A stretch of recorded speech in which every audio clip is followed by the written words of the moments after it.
So, Thank you. Hello. I present you some results on two-phase modeling of bed load transport in laminar shearing flows.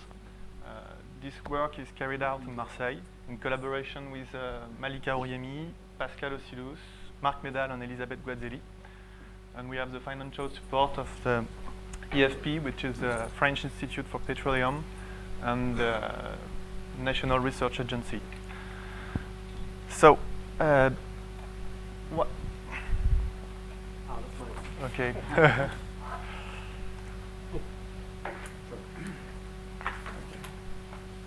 First, what is bed load?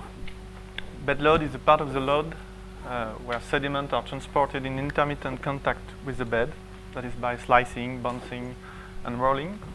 And there is various application of this phenomena.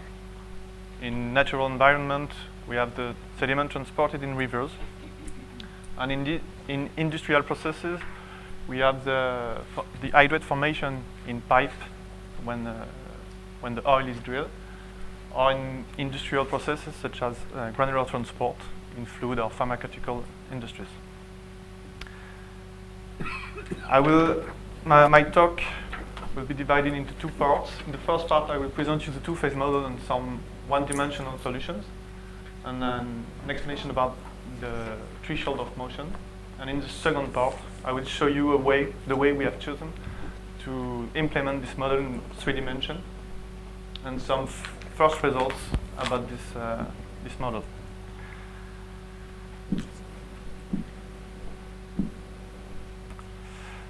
So the question we ask is, when you look at bed constituted of sediment particles in a pipe flow, the question is how grains are moving.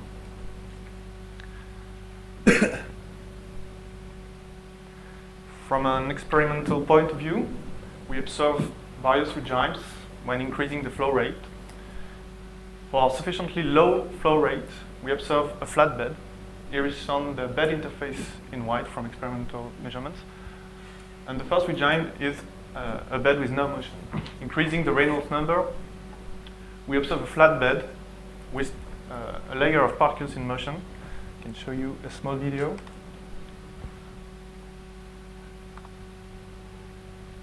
It takes some time.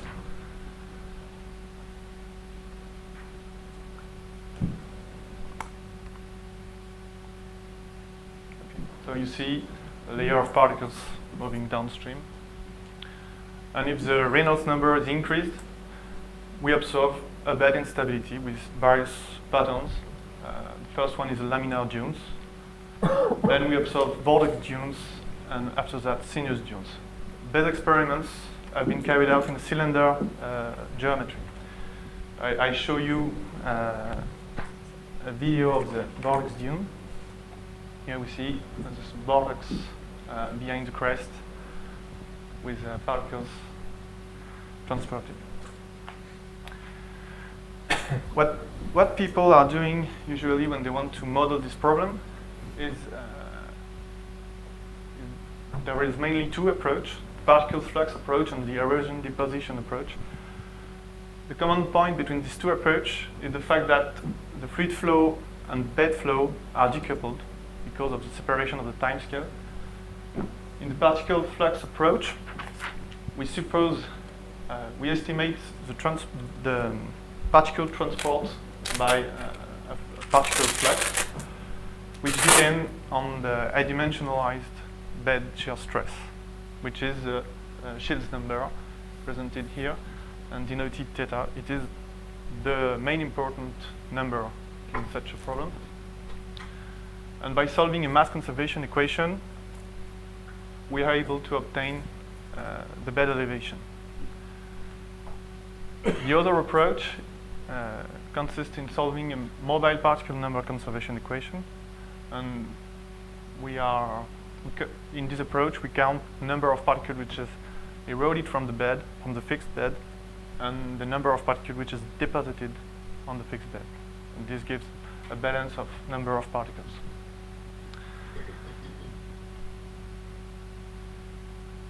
In the two-phase approach, we try to quantify the motion of the particles inside the bed. So we are trying to solve both phases inside the bed. To do this, we solve mass and momentum conservation equation for the fluid and the particles, just as presented Mr. Hug. The ingredients for the closure are, here the particles are in contact inside the bed. So we have, for closure, for the fluid particles interaction, we put buoyancy and Darcy drag. And we take a Newtonian rheology for the fluid with Einstein's viscosity. And we take a frictional rheology for the particles. So we can take Coulomb friction or some more refined rheology as mu of E for the particles. At the end, we have to solve the following set of equations, which is the Darcy-Brinkmann equation for the fluid, with the Darcy dominant term inside the bed, and a momentum equation for the mixture, the fluid and the particles. So first application of this model is to try to quantify the Shields number for the threshold of motion. Here I wrote a simple force balance on a single particle layer. And if we take the mixture momentum equation, we have simply that the shear stress applied at the top of the bed plus the force exerted by the gradient pressure is equal to the friction at under the first layer of the granular bed. If we neglect the force exerted by the gradient pressure, we simply obtain that the critical Shields number is equal to mu s phi, where mu s is the friction coefficient and phi is the volume fraction of particle in the bed. Numerical application of this simple relation gives a critical Shields number of 0.12 if we assume that the porosity is varying linearly inside the first layer. So we recover with this simple model the experimental value for the critical Shields number, which gives sense to the model. So now we have solved this model equations in simple configuration. There is flow between two infinite parallel planes. The sketch of the flow is given here. So we have a granular bed on the bottom layer, and we solve this model equation both numerically and analytically. So here is the numerical solution for a Shields number of 0.05. The blue symbols represent the fluid velocity and the red symbols represent the particle velocity. For such small Shields number, we observe no motion of the particle phase. So we are below the threshold of motion. If we increase the Shields number, we observe a thin layer of particles in motion. This first observation showed that the two-phase model is able to represent the threshold of motion. But here there is a question, because the height of the layer in motion is less than 1 particle diameter. And we can ask for the validity of the continuum model when the layer of particles in motion is thinner than the particle diameter. So it's very qualitative around the threshold.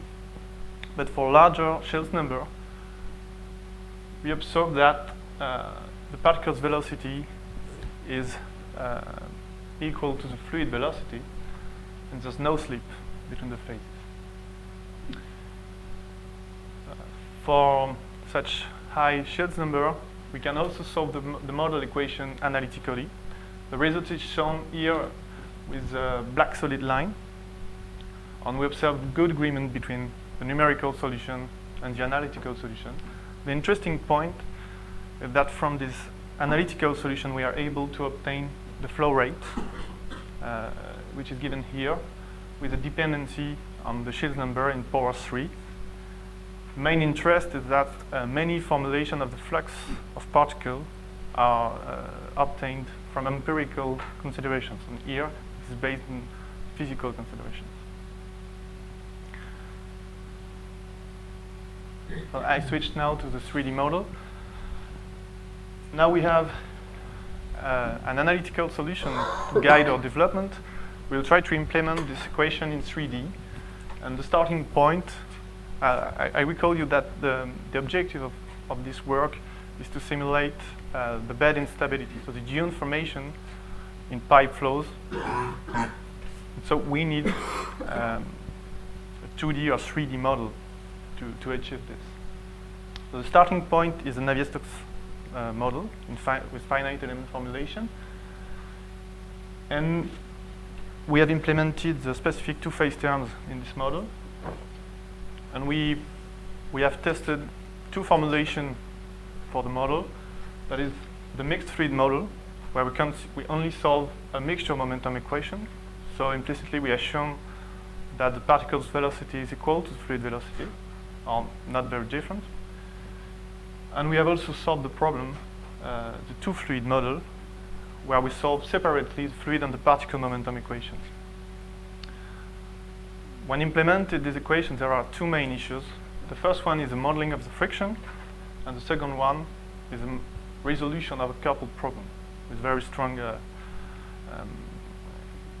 interaction. To solve the first issue, that is the modeling of the friction, we have established here the link between the Bingham model and the Coulomb friction. The Coulomb friction is simply expressed as mu s pp. Mu s is the friction coefficient and pp is the normal stress, which gives in tensorial form the apparition of an effective viscosity with the norm of the shear rate at the denominator of this viscosity. And if we look at the Bingham fluid model, we observe that the Bingham fluid model is simply a viscous fluid below a certain stress, a certain yield stress, and then below this yield stress, the fluid don't move. So if we look at if we identify the two viscosity, we see that the Coulomb friction can be represented as Bingham model with no viscous contribution and a yield stress equal to mu s pp. Why is it interesting? Because there is a vast literature on the numerical resolution of Bingham model, and we'll apply these techniques to the Coulomb friction. So the main issue with the Bingham model is that the viscosity diverges when the shear rate tends towards zero. And the simplest solution to overcome this problem is to regularize the viscosity. See Regard and Noir for a review of this aspect. We simply add a small parameter to the norm of the shear rate at the denominator. So the viscosity never diverges even when the shear rate is equal to zero. In the first step, to validate the model, we have simulated the same conditions as the one I've presented before. That is a flow between two infinite parallel planes. So we solve the Stokes equation for the pure fluid and the two-phase equation inside the bed. And we compare our solution, our 3D numerical solution, with the analytical solution I presented a few slides earlier. So the parameters are summarized here. For the simulation I will present, the Chase number is of 0.25, so we are far from the threshold. And we are sure that the continuum model is valid. We have taken a mesh composed of 40 elements, quadratic elements on the vertical direction, and we have used the penalization method for the incompressibility. So I show you two results here, the two formulations, on the left for the two fluid and on the right for the mixed fluid model. And the blue symbols represent the fluid velocity, the red line and symbols represent the particle velocity, and the black solid line represents the analytical solutions. So we can observe that the model is in good agreement with the analytical solution for the simple flow, which validates our implementation, and also the representation of the friction with the regularization. I will show you some details about this regularization and the effect of the regularization parameter on the rigid region, which is the more questionable issue in our model. So here we have varied the regularization parameter from 10 power minus 5 to 10 power minus 8. And we clearly see that the velocity profile converges to the analytical solution when the regularization parameter tends towards 0. And from a practical point of view, we see that the error on the velocity is of the order of the regularization parameter. So for future simulation, we have chosen a value of 10 power minus 6, which seems to be correct.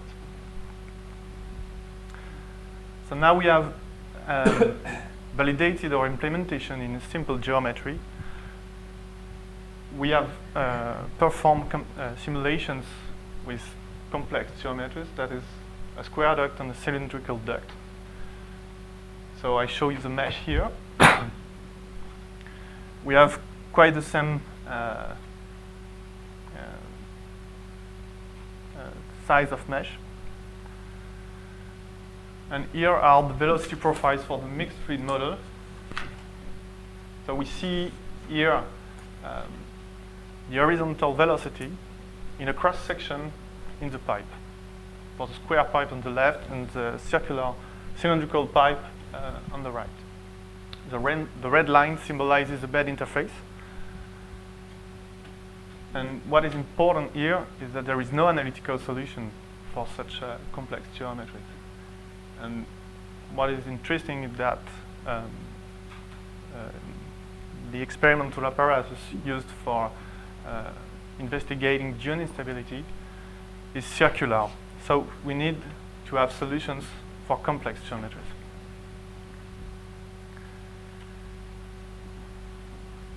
To observe the effect of the geometry on the velocity profile, I show you here the vertical profile of velocity and the surface velocity profile here for the various geometries.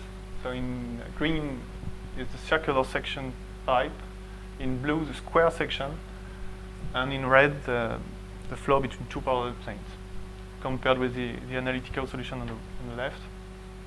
And we clearly see that there is a significant effect of the geometry on the structure of the flow.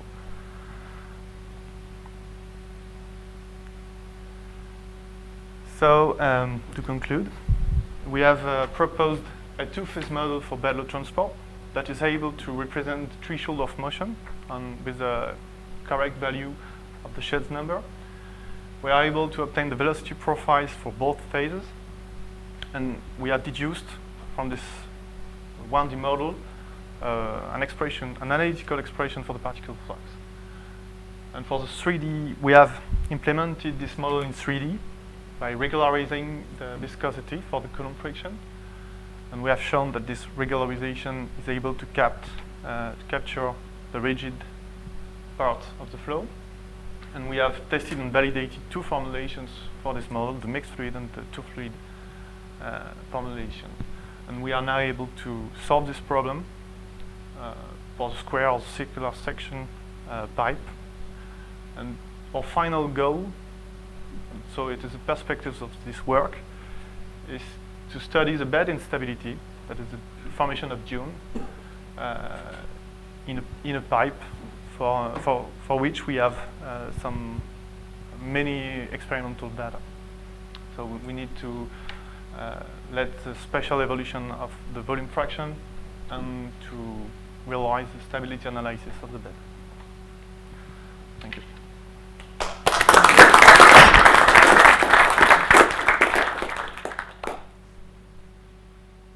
I want to make a remark on your regularization. You change by doing it this way the quasi-static behavior dramatically. Everything up to down velocity 0 becomes viscous. And the quasi-static behavior of granular materials depends very much on the frictional properties, say, for instance, the angle of repose. And if you do it this way, your heap would have to move until it's completely flat. So your regularization is valid as long as you have non-zero velocities. And it just gives you nonsense if you have a process that goes into an equilibrium. That's right. That's right. We can do You it. have to keep the plasticity Yes. in order to maintain that property. Yes. The reason why There is a way to do it. Non-standard analysis will give you that. there is very more complicated solutions to solve the problem perfectly. Lagrangian augmented methods. Which there is a numerical method that allows to represent perfectly the plasticity of the granular material. But we choose this one because it's simple, one. And secondly, because if we look at phenomena which timescales are not so long, that the creeping of the granular material in the fixed region has no significant effect. We have seen that the error on the velocity is of the order of the regularization parameter. And if we take 10 power minus 6, that means we are doing an error of 10 power minus 6. I don't question anything like this. I just say you have to watch this. Yes, because you cannot. That's why I show it, because it is important to say that we are doing an error, and we know that we do an error, and we know we can quantify this error. That's the important point when in our work. But you cannot get, for instance, the motion of an avalanche into the deposit. No, the You last cannot get step that. we can't get it. No. Yeah. Seems to me that in the applications, the fluid flow will be turbulent, at least in the ones that you showed. Whereas you're using Newtonian viscosity for the fluid phase. I had the same question about the previous talk also. That could result in a significant underestimation of the fluid stress. Okay, here we focus on viscous, on laminar flows. But is it laminar in the application? Yes, this application was for petroleum, so very viscous fluid with low Reynolds number. How about So the pictures? Was that low Reynolds number? Sorry? The pictures that you showed in the beginning? Uh, Bigger. The second slide? I'm sorry. Here? The movies. Ah, The okay. movies, yeah. Okay, yes. Here, laminar dunes are laminar. Vortex dunes, the turbulent transition is here.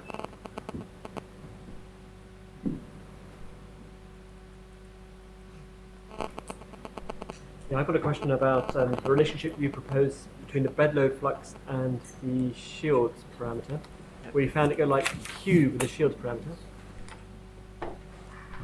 My memory of data is that it normally, rather than having a cube, they would have to the 3/2. But maybe that's because most of the data is in the high Reynolds number regime, is it? Yes, in turbulent regime, the exponent is different. But we have compared with Malika, in the PhD of Malika Oyani, we have compared this formulation of the flux compared with the With the experiments, So, okay. and it fit very well in laminar regime. One more question?